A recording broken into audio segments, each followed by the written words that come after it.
After you took over, one of the things that you did was you raised the number of pay-per-views the WCW had. Mm. You know, say there was 6, you went to 9, you went to 12, and it's in my mind because obviously AEW are about to increase their pay-per-views to 12 a year. Can you talk a little bit about the decision for you to do it, and do you think it's a good decision for them to do it in 2023? I don't know what's going on in AEW, so I can't comment on that. But for me, when I was brought into management, it was made abundantly clear to me in very loud, clear terms that my job was to become profitable. Because WCW, Ted Turner, a little backstory. Ted Turner he acquired Jim Crockett Promotions, which was formerly the NWA in the southeast part of the United States. They went bankrupt. Ted Turner came in and bought the assets from that promotion and turned that into a new company called World Championship Wrestling, WCW.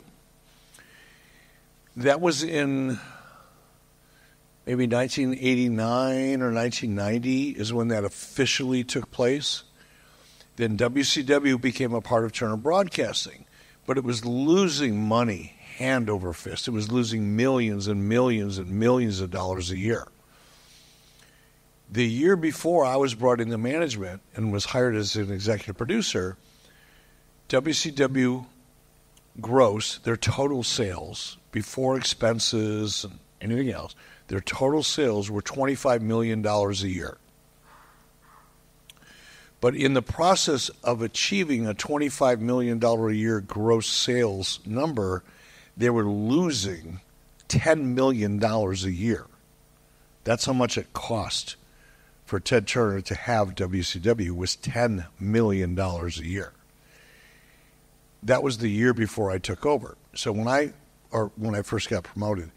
So when I first got promoted, my boss at the time, his name was Bill Shaw, made it very clear to me that because Bill Shaw reported to Ted Turner. I didn't report to Ted Turner directly. I reported to Bill Shaw, who reported to Ted Turner. And Bill Shaw made it clear to all of us in WCW, not just me, that if WCW didn't become profitable in a very short period of time, that Ted Turner himself was going to pull the plug on WCW.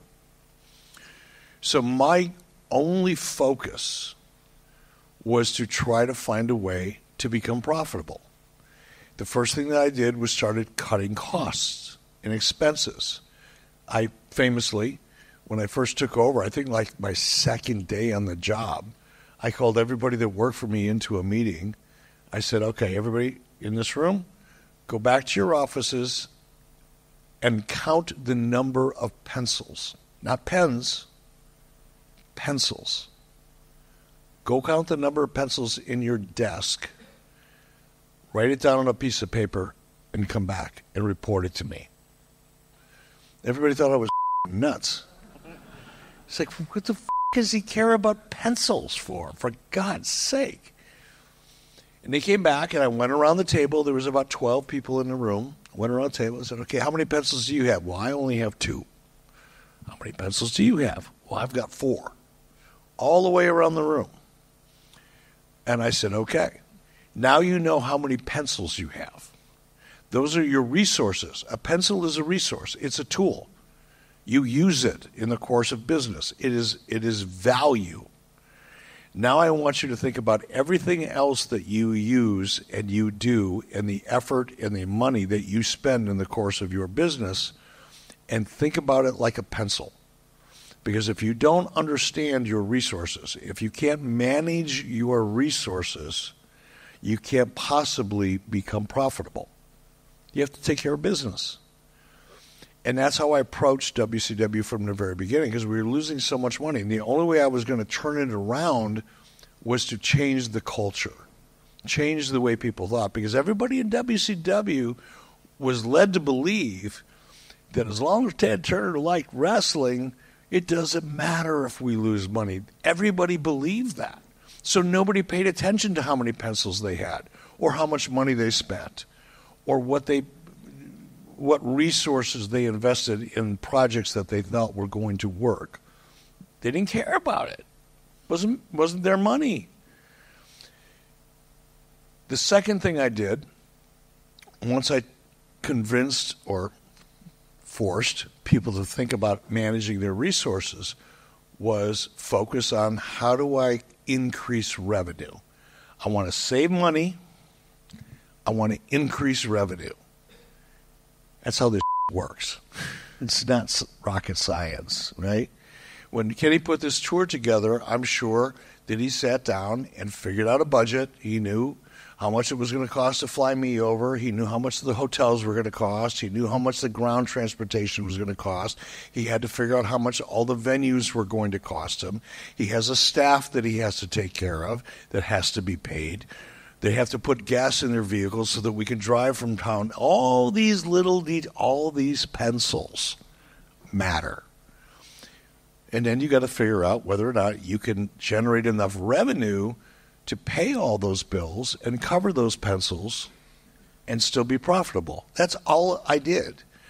So I'm sitting back and I'm thinking, okay, what do I have control over? What can I do? What decision can I make by myself?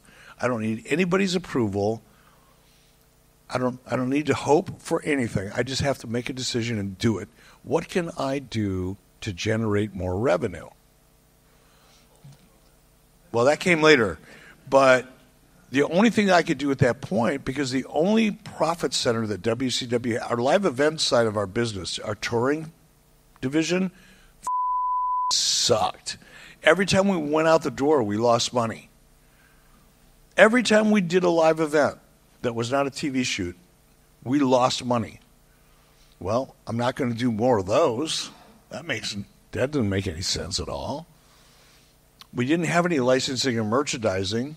Nobody gave a shit about WCW at that time. Nobody was buying our T-shirts or bobbleheads or anything. It was, there was no video games. There was no licensing and merchandising. So I can't make that work. The only thing I could do was do more pay-per-views because we were making about $1.5 million or $2 million in profit every time we did a pay-per-view. So I looked at our schedule. I went, well, there's 4 pay-per-views, so there's like $8 million. Why don't we do 6 pay-per-views? Because then there's another $3 million. And that's why I went from 4 to 6 to 8 to I think I skipped 10 and went right to 12 because that was the only way that we could make profit was doing more pay-per-views. I mentioned, AEW doing pay-per-views, and Tony Khan did say recently in an interview that, no company has added more pay-per-views and not made more money from it. Do you think that's a fair statement? I think so. On the surface, I would probably agree with that in a conversation. I might want to go back and look, but, I know in WCW's case that was absolutely true because the pay-per-view revenue was what eventually put us into a position where we were break even. We weren't losing $10 million a year. We were actually breaking even. And that was a huge accomplishment at that time.